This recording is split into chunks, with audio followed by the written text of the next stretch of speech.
Hey, everybody. Welcome back. We're continuing to read The Lion, the Witch, and the Wardrobe by C.S. Lewis. My name is Pastor Dan. I'm from Riverside Assembly of God, and I want to say to all my kids at Riverside who are having to stay home and you haven't been to church in a while, just to let you know I miss you guys a lot. And I hope I see you real soon. But I want you to know I'm praying for you and love you. And if you're from another church, I bet your pastor misses you too, and he's praying for you. So please, as we come back to the Lion, the Witch, and the Wardrobe, if you remember last time was a very hard chapter. Aslan had sacrificed himself and given his own life so that Edmund could be saved. And the witch had killed Aslan, and she had told Aslan that she was still going to kill the rest of the children. But let's see what happens next. This is chapter 15, Deeper Magic from Before the Dawn of Time. While the two girls still crouched in the bushes with their hands over their faces, they heard the voice of the witch calling out, "Now follow me all, and we shall set about what remains of this war. It will not take us long to crush the human vermin and the traitors now that the great fool, the great cat, lies dead." At this moment the children were for a few seconds in very great danger, for the wild cries and a noise of skirling pipes and shrill horns blowing, the whole of that vile rabble came sweeping off the hilltop and down the slope right past their hiding place. They felt the specters go by them like a cold wind, and they felt the ground shake beneath them under the galloping feet of the minotaurs. And overhead there went a flurry of foul wings and a blackness of vultures and giant bats. And at any other time they would have trembled with fear, but now the sadness and shame and horror of Aslan's death so filled their minds that they hardly thought of it. As soon as the wood was silent again, Susan and Lucy crept out into the open hilltop. The moon was getting low and thin clouds were passing across her. But still they could see the shape of the lion lying dead in its bonds. And down they both knelt in the wet grass and kissed his cold face and stroked his beautiful fur, what was left of it, and cried till they could cry no more. And then they looked at each other and held each other's hands for mere loneliness and cried again, and then again were silent. At last Lucy said, "I can't bear the look of that horrible muzzle. I wonder, could we take it off?" So they tried, and after a lot of working at it, for their fingers were cold and it was now the darkest part of the night, they succeeded. And when they saw his face without it, they burst out crying again and kissed it and fondled it and wiped away the blood and the foam as well as they could. And it was all the more lonely and hopeless and horrid than I know how to describe. "I wonder, could we untie him as well?" said Susan presently. But the enemies, out of pure spitefulness, had drawn the cord so tight that the girls could make nothing of the knots. I hope no one who reads this book has been quite as miserable as Susan and Lucy were that night. But if you have been, if you've been up all night and cried till you have no more tears left in you, you will know that there comes in the end a sort of quietness. You feel as if nothing was ever going to happen again. At any rate, that was how it felt to these two. Hours and hours seemed to go by in this dead calm, and they hardly noticed that they were getting colder and colder. But at last Lucy noticed two other things. One was that the sky on the east side of the hill was a little less dark than it had been an hour ago. The other was some tiny movement going on in the grass at her feet. At first she took no interest in this. What did it matter? Nothing mattered now. But at last she saw that whatever it was had begun to move up the upright stones of the stone table. And now, whatever they were moving about on Aslan's body. She peered closer. They were little gray things. "Oh," said Susan from the other side of the table. "How beastly!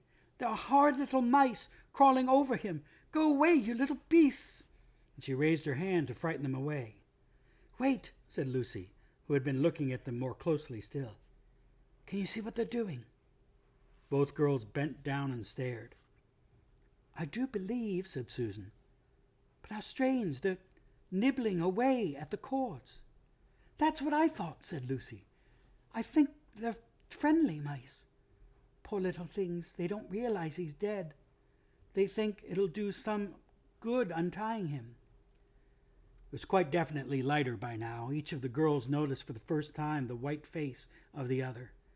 They could see the mice nibbling away, dozens and dozens, even hundreds of little field mice. And at last, one by one, the ropes were all gnawed through. The sky in the east was whitish by now, and the stars were getting fainter, all except one very big one low down in the eastern horizon. They felt colder than they had been all night. The mice crept away again. The girls cleared away the remains of the gnawed ropes. Aslan looked more like himself without them. Every moment his dead face looked nobler as the light grew, and they could see it better. In the wood behind them, a bird gave a chuckling sound. It had been so still for hours and hours that it startled them. Then another bird answered it. Soon there were birds singing all over the place. It was quite definitely early morning now, not late night. "So cold," said Lucy. "So am I," said Susan. "Let's walk about a bit." They walked to the eastern edge of the hill and looked down. The one big star had almost disappeared. The country all looked dark gray, but beyond, at the very end of the world, the sea showed pale. The sky began to turn red. They walked to and fro more times than they could count between the dead Aslan and the eastern ridge, trying to keep warm, and oh, how tired their legs felt. Then at last they stood for a moment looking out toward the sea and Cair Paravel, which they could now just make out. The red turned to gold along the line where the sea and the sky met, and very slowly up came the edge of the sun. At that moment they heard from behind them a loud noise, a giant cracking, deafening noise, as if a giant had broken a giant's plate. "What's that?" said Lucy, clutching Susan's arm. I feel afraid to turn around," said Susan. "Something awful is happening." "They're doing something worse to him," said Lucy. "Come on!" And she turned, pulling Susan round with her. The rising of the sun had made everything look so different. All the colors and the shadows were changed, that for a moment they didn't see the important thing. Then they did.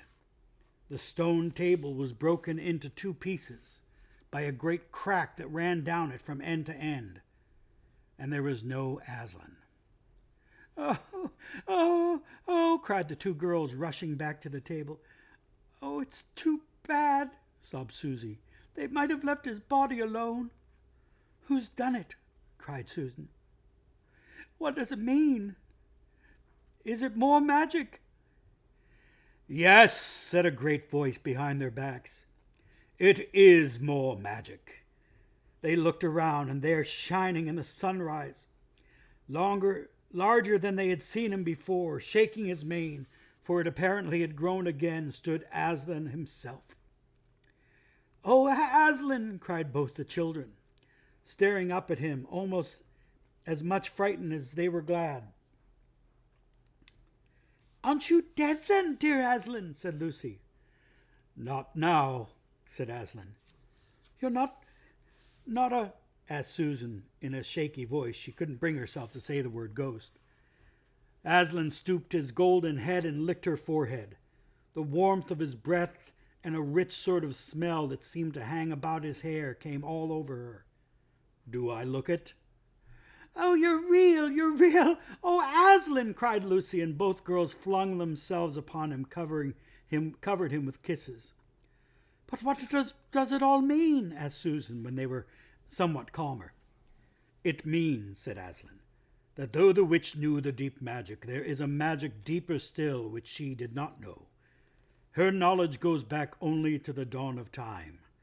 But if she could have looked a little further back into the stillness and the darkness before time dawned, she would have read that there a different incantation. She would have known that when a willing victim who has committed no treachery was killed in a traitor's stead, the table would crack, and death itself would stop working backwards. And now, oh yes, now, said Lucy, jumping up and clapping her hands. Oh, children, said the lion, I feel my strength coming back to me. Oh, children, catch me if you can. He stood for a second, his eyes very bright, his limbs quivering, lashing himself with his tail. Then he made a leap high over their heads and landed on the other side of the table. Laughing, though she didn't know why, Lucy scrambled over it to reach him, and Aslan leaped again. A mad chase began. Round and round the hilltop he led them, now hopelessly out of their reach, now letting them almost catch his tail, now diving between them, and now tossing them into the air with his huge and beautifully velveted paws, and catching them again, and now stopping unexpectedly so that all three of them rolled over together in a happy, laughing heap of fur and arms and legs. It was such a romp as no one has ever had except in Narnia. And whether it was more like playing with a thunderstorm or playing with a kitten, Lucy could never make up her mind.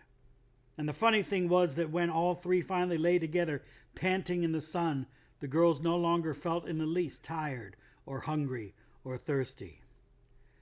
And now, said Aslan presently, to business. I feel I am going to roar. You had better put your fingers in your ears. And they did. And Aslan stood up, and when he opened his mouth to roar, his face became so terrible that they did not dare to look at it. And they saw all the trees in front of him bend before the blast of his roaring, as grass bends in the meadow before the wind. Then he said, We have a long journey to go. You must ride on me. And he crouched down, and the children climbed onto his warm golden back. And Susan sat first, holding on tightly to his mane, and Lucy sat behind, holding on tightly to Susan. And with a great heave he rose underneath them and then shot off faster than any horse could go, downhill into the thick of the forest.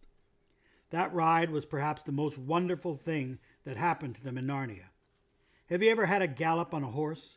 Think of that, and then take away the heavy noise of the hoofs and the jingle of the bits, and imagine instead the almost noiseless padding of the great paws. Then imagine, instead of the black or gray or chestnut back of the horse, the soft roughness of golden fur. And the mane flying back in the wind. And then imagine you're going about twice as fast as the fastest racehorse. But this is a mount that doesn't need to be guided, never grows tired. He rushes on and on, never missing his footing, never hesitating, threading his way with perfect skill between tree trunks, jumping over bush and briar and the smaller streams, wading through the larger streams, swimming the largest of all. And if you are riding not on a road or not in a park or even on the downs, but right across Narnia in spring, down solemn avenues of beech and across sunny glades of oak, through wild orchards of snowy white cherry trees, passing roaring waters and mossy rocks and echoing caverns, up windy slopes alight with gorse bushes, and across the shoulders of heathery mountains, and along giddy ridges, and down again into wild valleys and out into acres of blue flowers. It was nearly midday when they found themselves looking down a steep hillside at a castle. A little toy castle it looked from where they stood, which seemed to be all pointed towers. But the lion was rushing down at such a speed that it grew larger every moment, and before they had time to ask themselves what it was, they were already on a level with it. And now it no longer looked like a toy castle, but rose frowning in front of them. No face looked out over the battlements, and the gates were fast shut. And Aslan, not at all slacking his pace, rushed straight as a bullet towards it. "The witch is home!" he cried. "Now, children, hold tight!" Next moment the whole world seemed to turn upside down, and the children felt as if they had left their insides behind them. For the lion had gathered himself together for a greater leap than any he had yet made, and jumped, or you may call it flying rather than jumping, right over the castle wall. The two girls, breathless but unhurt, found themselves tumbling off his back in the middle of a wide stone courtyard full of statues. How did you like that chapter, everyone? That was an exciting chapter, one of my favorites. Makes me very happy. We're going to see what happens next with the stone statues there in the courtyard of the witch's castle next time when we read chapter 16. Hope you're enjoying the story, and we'll see you next time. God bless. Bye-bye.